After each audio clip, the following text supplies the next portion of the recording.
আসসালামু আলাইকুম। প্রিয় দর্শক, বাংলাদেশের রাজনীতিতে এখন যা চলছে আমার কাছে মনে হয় একটা সার্কাস চলছে। মানে কে কোন দলে যে আছে আপনি বুঝতে পারবেন না। মানে সকালে এক দল, বিকালে আরেক দল, সকালে এই দলের সঙ্গে জোট, বিকালে আরেক দলের সঙ্গে জোট।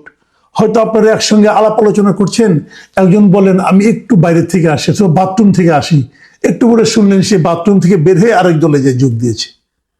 অবস্থাটা এমন হয়েছে। আমার একটা পুরনো গল্প মনে পড়ছে, গল্প না, অনেক পুরনো একটা ঘটনা। সেটা হলো এরশাদ বিরোধী আন্দোলন তখন চলছিল 1984 সালের কথা। তখন আমি ঢাকা ইউনিভার্সিটির স্টুডেন্ট। তখন বিভিন্ন দলগুলো মিলে একসঙ্গে আন্দোলন করছিল। আওয়ামী লীগ, বিএনপি, এরা জোট ছিল, 7 দলীয় জোট, 14 দলীয় জোট, তারপরে বিএনপিও ছিল। তারা যুগপৎ আন্দোলন করতো, একটা লিয়াজো কমিটি ছিল, তারা সবাই মিলে একসঙ্গে আলোচনা করতো। এবং সেই লিয়াজো কমিটির একটা মিটিং হচ্ছিল, তখনকার আওয়ামী লীগের প্রেসিডিয়ামের সদস্য ছিলেন মিস্টার এম কুরবান আলী। ওনার বাসায় মিটিং হচ্ছিল। উনি বাসায় সবাইকে রেখে বলে যে আমি একটু আসতেছি বলে বেরিয়ে যেয়ে উনি বঙ্গভবনে যে এরশাদ সাহেবের মন্ত্রী হয়ে গেছেন। তো সবাই যারা তার বাসায় ওয়েট করতেছিল তারা দেখলো যে টেলিভিশনে খবর হচ্ছে যে কুরবান আলী সাহেব মন্ত্রী হয়ে গেছেন। তো এই ধরনের ঘটনা কিন্তু এই দেশের মাটিতে, রাজনীতিতে ঘটেছে। এখন এই ধরনের ঘটনা আবার আমরা দেখলাম। কদিন আগের একটা ঘটনা আমি যেভাবে শুনেছি আর কি, সত্য মিথ্যে এইভাবেই ঘটেছে কিনা জানি না, কিন্তু ঘটনাটা এরকম যে অলি আহমেদ সাহেবের এলডিপি, তাদের সঙ্গে বিএনপির একটা টানাপোড়েন চলছিল যে তারা কয়টা আসন পাবে, এলডিপিকে কয়টা আসন দেবে। তারা অফার করেছিল 2টো আসন দেবে। তো এলডিপি অলি আহমেদ সাহেব উনি চাচ্ছিলেন যে আরো বেশি দেওয়া হোক। দুটোর মধ্যে একটা হলো কুমিল্লাতে ওনাদের দলের মহাসচিব রেদওয়ান আহমেদ, ওনাকে দেবেন। আরেকটা হলো ওনার ছেলেকে দেবে চট্টগ্রামে। এই দুটো অফার করেছে বিএনপি। তারা একসঙ্গে অনেকজন ধরে আন্দোলন করছিল। তো সেক্ষেত্রে অলি আহমেদ সাহেবের আবদার ছিল আরো বেশি দিতে হবে। তো এইভাবে হচ্ছে না, হঠাৎ করে ওই মিটিং থেকে নাকি বেরিয়ে গেছেন রেদওয়ান আহমেদ। একটু পরে যদি শুনেন যে রেদওয়ান আহমেদ বিএনপিতে জয়েন করেছেন এবং উনি ওনার আসন থেকে নির্বাচন করবেন। মানে রেদওয়ান আহমেদ সাহেব ভেবেছেন যে অলি আহমেদ সাহেব যেভাবে গড়তমি করছে হয়তো তাহলে বিএনপির সঙ্গে তার আন্ডারস্ট্যান্ডিংটা হবে না। যদি আন্ডারস্ট্যান্ডিং না হয় তাহলে উনি কুমিল্লা থেকে নির্বাচন করতে পারবেন না, আর না পারলে তো এমপি হওয়া হবে না।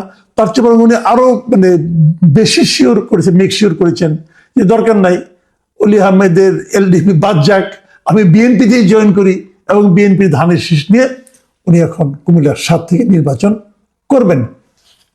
মানে এই যে দল ত্যাগ, এক দল থেকে আরেক দলে, সেই দল থেকে আরেক দলে, আমি আসলে বুঝতে পারি না এই লোকগুলো কি, এই লোকগুলি কি কোনো রাজনীতি করেন? এই লোকগুলি কি কোনো রাজনৈতিক আদর্শ আছে? এরা জনগণের কাছে এতদিন কি নিয়ে গিয়েছিলেন? মানে নীতিটা কোথায়, নৈতিকতাটা কোথায়? কোনো রাজনীতি নাই রে ভাই, সব হলো স্বার্থ। সবাই এমপি হতে চান, এমপি হলে পাবেন ট্যাক্স ফ্রি গাড়ি, টোল ফ্রি, মানে ট্যাক্স মুক্ত, শুল্ক মুক্ত গাড়ি পাবেন। এমপি হলে অর্থনৈতিক সুযোগ সুবিধা আসবে, এমপি হলে লুটপাটের একটা অবাধ লাইসেন্স আসবে। এই তো, তাহলে এর নাম রাজনীতি? তাহলে এত বড় বড় কথা, বড় বড় ডায়লগ কেন? এসব প্রশ্নের আসলে কোনো উত্তর নেই। এই লোকগুলো যে কেউ প্রশ্ন করবে এটা তারা জানে না। তারা জানে যে এই প্রশ্ন করলেই কি না করলেই কি, আমি তো যে প্রশ্ন করবে তাকে পাত্তাই দেব না, আমি লজ্জাই পাবো না। জনগণ আমাকে প্রশ্ন করবে, করুক। জনগণকে বলবো তোমরা কি চাও, এমপি চাও? তো আমি এমপি হতে এসেছি, এমপি হলেই তোমার জন্য উপকার হবে। আর জনগণের, আমার এলাকার বাইরের লোকজন কে কি বললো না বললো আমার কি আসে যায়? এইজন যে এই যে নির্লজ্জ বেহায়াপনা, এটাই হয়ে দাঁড়িয়েছে আমাদের দেশে বর্তমানে রাজনীতির মূল তত্ত্ব, মূল ভিত্তি। আপনি রাজনীতি করতে আসছেন, প্রথম প্রশ্ন, আপনি কি নির্লজ্জ, আপনি কি বেহায়া? যদি বলেন হ্যাঁ, তাহলে আপনার সাফল্য ধরা দিতে পারে। দেখুন কতগুলি পয়েন্ট আমি আপনাদেরকে বলি একটু আগে। আমরা মাঝখানে শুনেছিলাম এনসিপি কিভাবে নির্বাচন করবে। এনসিপি কি একা নির্বাচন করবে নাকি কারোর সঙ্গে জোট হয়ে নির্বাচন করবে? প্রথমে শোনা গেল এনসিপি বিএনপির সঙ্গে নির্বাচন করবে। ইয়াং স্টুডেন্টদের একটা পলিটিক্যাল পার্টি, সবাই এই পার্টি নিয়ে খুবই আশাবাদী হয়েছিল। সেই পার্টি দেখেন কি দুরবস্থাটা। এনসিপির নতুন একটা পার্টি হলো, তারা প্রথম তারা সরকারের সঙ্গে খুব তাদের সম্পর্ক ভালো, সরকার তাদের কথায় উঠে বসে, পরে ধীরে ধীরে সরকারের সঙ্গে সম্পর্ক খারাপ হলো। আমরা জানলাম যে বিএনপির সঙ্গে তারা নাকি একটা সমঝোতা করতেছে, কিন্তু সেই সমঝোতাটা শেষ পর্যন্ত মিলল না। পরে শুনলাম তারা একাই নির্বাচন করবে, তারা একটি জোট করলো। এই ডিসেম্বরে 7 তারিখে তারা একটি জোট করলো, এই যে রাষ্ট্র সংস্কার আন্দোলন, তারপরে আপনার এবি পার্টি এবং এনসিপি, তিনটা মিলে একটা জোট করলো, গণতান্ত্রিক সংস্কার জোট নামে। ঠিক আছে, ভালো কথা। জোট করার পর এই পার্টিগুলো যেভাবে আমি চিনি আর কি, এবি পার্টিকে অনেকে বলতো যে এটা নাকি জামাতের বি পার্টি, মানে বি গ্রুপ, বি টিম। আবার অনেকে এনসিপি কে বলতো জামাতের সি টিম। বাট এনসিপি কিন্তু দীর্ঘদিন, গত কয়েক মাসে সেই জামাতের সঙ্গে তাদের যে সম্পৃক্ততা, সংশ্লিষ্টতা, সেই জায়গা থেকে তারা কিন্তু বেরিয়ে এসেছিল। এবং যখন তারা এই তিনটা দল মিলে একটি জোট করলো, তখন আমি একটু ভেবেছিলাম ঠিক আছে, আমি রাষ্ট্র সংস্কার আন্দোলন সম্পর্কে আমার একটু ধারণা আছে, আমি জানতাম তারা আর যাই হোক কোনো মৌলবাদী দলের সঙ্গে যাবে না। তো ভালো, এটা হচ্ছে। এই 7 তারিখে জোটটা করেছে, এখন আবার শুনতেছি যে এনসিপি নাকি জামাতের সঙ্গে জোট করতেছে। তো এনসিপি জামাতের সঙ্গে জোট করে, এটা শুনে আবার রাষ্ট্র সংস্কার আন্দোলনে যারা আছেন তারা আবার একটু মাইন্ড করেছেন, তারা তো এটা পছন্দ করছেন না। তো এখন এনসিপি যে মানে জামাতের সঙ্গে যাচ্ছে কি যাচ্ছে না, এটা নিয়ে আবার এনসিপির কেউ মুখ খুলে না, নাও করে না, হাও করে না। কিন্তু এনসিপির সঙ্গে একসময় খুবই ঘনিষ্ঠ ছিলেন যিনি, আব্দুল কাদের, উনি স্টুডেন্ট এখন, উনি গত সেপ্টেম্বরের ডাকসু নির্বাচনে উনি এনসিপি সমর্থিত ভিপি ক্যান্ডিডেট ছিলেন, যদিও ফেল করেছেন, কিন্তু ইনি বেশ সরব বিভিন্ন প্রসঙ্গে। উনি এর মাঝখানে গত বৃহস্পতিবারে ফেসবুকে একটা স্ট্যাটাস দিয়ে বলছেন যে এনসিপি জামাতের সঙ্গে জোট করতেছে, এবং সেখানে বলছেন যে এখন ঝামেলাটা হয়েছে যে কয়টা আসন তার নিবে, এবং তার ভবিষ্যৎবাণী হলো যে 2-1 দিনের মধ্যে এটা ঘোষণা হবে, এনসিপি জামাতের গর্ভে বিলীন হয়ে যাচ্ছে। এখন প্রশ্ন হলো এনসিপি কয়টা আসন পাবে, 30টা নাকি 50টা? যতটুকু আমি জেনেছি এটা নিয়ে নাকি মোটামুটি এখন তাদের হচ্ছে, দর কষাকষি হচ্ছে, 30টা পাবে নাকি 50টা নিবে। আবার জামাত তারা যে 8 দল মিলে একটা ঐক্য করেছিল, ইসলামী আন্দোলন যাদের সঙ্গে ছিল আর কি, হাত পাখা মার্কা, তাদের সঙ্গে নাকি আসন সংখ্যা নিয়ে একটা মোটামুটি টানা হেঁচড়া চলছে। এখন তারা কি মানে জামাতটা কি তাদেরকে আসন দেবে? ইসলামী আন্দোলনের বক্তব্য হলো আমাদের হাত পাখা সারা দেশে এখন অনেক পরিচিত, হাত পাখার অনেক ভোট আছে, এবং যদি আমাদের এত ভোট থাকে তাহলে আমাদের কেন এত মানে আসন দেওয়া হবে না? তো যদি এনসিপি যদি এনসিপিকে যদি জামাত আসন দেয় 50টা, হাত পাখাকে যদি 150টা তারা চাচ্ছে, ধরলাম 100 দিল, তো 150 চলেই গেল, বাকিগুলোর কি হবে? এগুলো নিয়ে জামাতের সঙ্গে আরো তো 7টা দল আছে, নিজাম ইসলাম পার্টি আছে, খেলাফত আন্দোলন আছে, আরো অনেকে আছে, ওটার কি হবে? আবার ওদিকে দেখলাম বিএনপির সঙ্গে যারা এতদিন যুগপৎ আন্দোলন করেছিলেন, যে এলডিপি, তারপরে লেবার পার্টি, এখন লেবার পার্টি নাকি বিএনপির সঙ্গে থাকবে না, তারা নাকি ওখান থেকে চলে আসতেছে, তারাও নাকি জামাতের সঙ্গে জোট করতে চায়। আবার ওদিকে আসম আরবের জেএসডি, তারাও নাকি এখন বিএনপির সঙ্গে থাকবে না। কেন?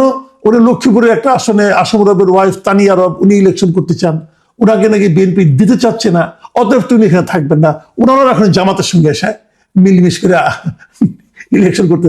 দেখেন, মানে নীতি নৈতিকতা আদর্শের কোনো বালাই কিন্তু এখানে নাই। হিসাবটা হলো আমাকে তুমি কয়টা আসন দিবা, আমাকে তুমি কয়টা আসনে নির্বাচন করতে দিবা। মাঝখানে আবার এটাও শুনলাম যে জামাতের সঙ্গে এনসিপি আলোচনা হচ্ছে, যদি মিলে যায় তাহলে নাকি জামাত নাকি এনসিপি কে যারা ইলেকশন করবে তাদের কিন্তু ফান্ড দিবে, প্রতি আসনে নাকি বেশ 1.5-2 কোটি টাকা দিবে বলে শুনেছি। এগুলো সত্য মিথ্যা বলতে পারবো না ভাই, এগুলো আলোচনা হচ্ছে, বাজারে শোনা যাচ্ছে, সোশ্যাল মিডিয়ায় এবং বিভিন্ন কনভেনশনাল মিডিয়া, এগুলো আমি আলোচনাগুলি পাচ্ছি।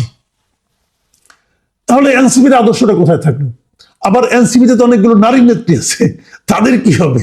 তাদেরকে কি জামাত মেনে নেবে, অথবা তারা কি জামাতকে মেনে নেবে? তো এর মধ্যে দেখলাম ডক্টর তাসনিম যারা, উনি ক্রাউড ফান্ডিং করেছেন, 46 লাখ টাকা তুলবেন, অলরেডি নাকি উঠেও গিয়েছে। এখন যদি ওনার জামাতের সঙ্গে গাঁটছাড়া বাঁধেন, তাহলে যারা টাকা তাকে দিয়েছেন তারা তো জামাতের বাইরে থাকবেন বলে টাকা দিয়েছেন, তো তাদের টাকাগুলো উনি ফেরত দিবেন কিভাবে? তো যদি ফেরত না দেন তাহলে কি এটা কি প্রতারণা করে টাকা নেওয়া হলো না? এটাই বা কি চিকিৎসা হবে? তো এই সমস্ত নানা ইকুয়েশন কিন্তু এখন চলছে। কিন্তু এত সব চলার মধ্যে আমার কাছে যেটা বক্তব্য, সেটা হলো যে সাধারণ মানুষের কথা কে ভাবছে? সাধারণ মানুষের মধ্যে যে রাজনীতি নিয়ে তাদের যে চিন্তা ভাবনা, সেই চিন্তা ভাবনাকে এই দলগুলো তারা কি নষ্ট করে দিচ্ছে না? রাজনীতির প্রতি মানুষের কি শ্রদ্ধা থাকবে? তারপর সবাই তো ভাববে এরা রাজনীতি করে যার যার ব্যক্তিগত স্বার্থ সিদ্ধির জন্য। যদি সেটা হয় তাহলে আমরা কি পেলাম নতুন? আমরা শুনেছিলাম গত জুলাই আন্দোলনের পর এরা নাকি একটা নতুন বন্দোবস্ত করবে। নিশ্চয়ই আপনারা বহুবার শুনেছেন, আমি বহুবার বলেছি ভাই বন্দোবস্তটা কোথায় সেটা তো দেখতে পাচ্ছি না। এখন দেখতে পাচ্ছি সবাই তো আগের মতোই নিজেকে নিলামে তুলছে।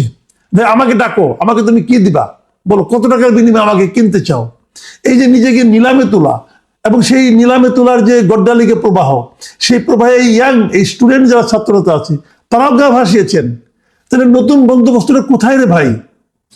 নতুন বন্দোবস্ত কোথায়? একটা জিনিসই দেখলাম যে এদের কথাবার্তায় প্রচুর গালাগালি থাকে, খুব গালাগালি, মানে একদম মানে স্থূল গালাগালি তারা করতে খুবই অভ্যস্ত। এইভাবে তারা প্রতিপক্ষকে আক্রমণ করে। তো এটাই কি নতুন বন্দোবস্ত? দেখুন এই সমস্ত নানা প্রসঙ্গ কিন্তু এখন অলরেডি আসতে শুরু করেছে। কেউ কেউ এমনও বলছে যে জুলাই যোদ্ধা যারা ছিল তারা কি তাহলে আসলে জুলাই ব্যবসায়ী হয়ে গেল?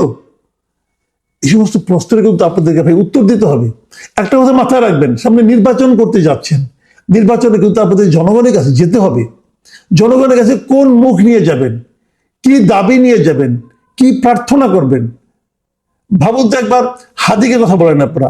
হাদি কিন্তু একা দাঁড়িয়ে গিয়েছিল, কোনো জোটে যাওয়ার কথা বলেনি। সে নিজের থেকে বলেছিল যে আমি একা হলে দাঁড়াবো, আমি যে 500 ভোটও পাই সেটাও আমার প্রতিবাদ। আপনার প্রতিবাদটা করতেন, আপনি তো প্রতিবাদে গেলেন না, আপনারা গেলেন শর্টকাট এমপি হওয়ার জন্য। আমি একটা ঘটনা বলে শেষ করব। কিছুদিন আগে এনসিপির একজন শীর্ষস্থানীয় নেতার সঙ্গে আমার দেখা হয়েছিল একটা অনুষ্ঠানে। তো উনি নিজে থেকে আমাকে জিজ্ঞাসা করলেন যে আমরা আসলে কি করব। আমি তাকে একটা পরামর্শ দিয়েছিলাম। আমি বলেছিলাম যে যদি আপনি আপনারা বিএনপির সঙ্গে জোট করেন তাহলে আপনাদের দল আর থাকবে না ভাই। যদি আপনারা জামাতের সঙ্গে জোট করেন তাহলেও আপনাদের দল অনেকখানি কিন্তু মানে আপনারা যে লক্ষ্য নিয়ে সামনে অগ্রসর হচ্ছেন সেই লক্ষ্যের অগ্রসর পৌঁছতে পারবেন না। কারণ একটা কথা ভাবুন, আপনি ধরেন 300 আসনের মধ্যে 50টা আসন পেলেন, ধরা যাক আপনাদের চাহিদা অনুযায়ী, তো বাকি 250 আসনে কিন্তু আপনাদেরকে কেউ চিনবে না। কিন্তু আপনারা একটা নতুন দল, আপনাদের এখন মানুষকে চেনানো দরকার। আপনাদেরকে মানুষকে বোঝাতে হবে যে আপনি একটা ডিফারেন্ট পলিটিক্স নিয়ে সামনে আসছেন। সেই বোঝানোর কাজটা আপনি কিভাবে করবেন, কখন করবেন? এইভাবে নির্বাচন করলে পারবেন না। আমি তাদেরকে পরামর্শ, আমার সঙ্গে যেটুকু জিজ্ঞাসা করেছিল, পরামর্শ তো না, আমি আমাদেরকে বলেছিলাম যে আপনাদের উচিত হবে আরো 5 বছরের লক্ষ্য নিয়ে রাজনীতি নেওয়া। এই নির্বাচন আপনার জন্য লক্ষ্য করার দরকার নাই।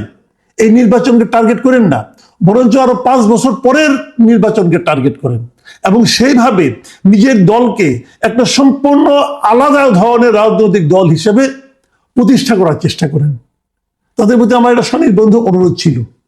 তুমি দেখলাম খুব গম্ভীর হয়ে শুনলেন। আমার মনে হলো যে ওনার মনোগত হলো কি হলো না আমি জানি না। এখন দেখছি তারা তো সেই শর্টকাট পথে যাচ্ছে। ভাই শর্টকাট পথে কিছু করতে পারবেন না। আমি সত্যি সত্যি বলছি, আমি কিন্তু এনসিপিকে নিয়ে একসময় আশাবাদী ছিলাম। আমার মনে হয়েছিল এই ইয়াং ছেলে মেয়েগুলো এরা বোধহয় নতুন কিছু করতে চায়, এদের বোধহয় লোভ লালসাটা কম। কিন্তু এতদিন পরে এসে প্রায় 1.5 বছরের কম সময়, এই বছরে তো ফেব্রুয়ারিতে তারা হয়েছে, তাদের জন্ম হয়েছে, তার মানে কয় বছর হলো, মানে আপনার ধরেন গিয়ে এই 10 মাস 11 মাসের মতো সময়।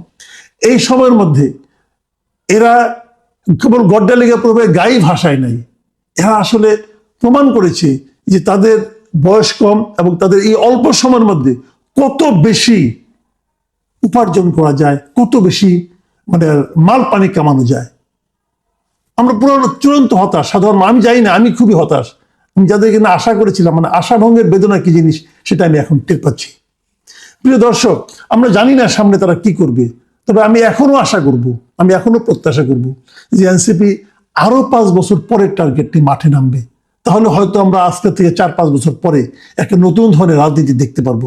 আর তা না হলে ওই আওয়ামী লীগ, বিএনপি, ওই ফ্রিডম পার্টি, ওই সমস্ত সংখ্যায় আরো বাড়তে থাকবে। আমরা নতুন রাজনীতি দেখতে চাই। এখন এ পর্যন্তই। আল্লাহ হাফেজ।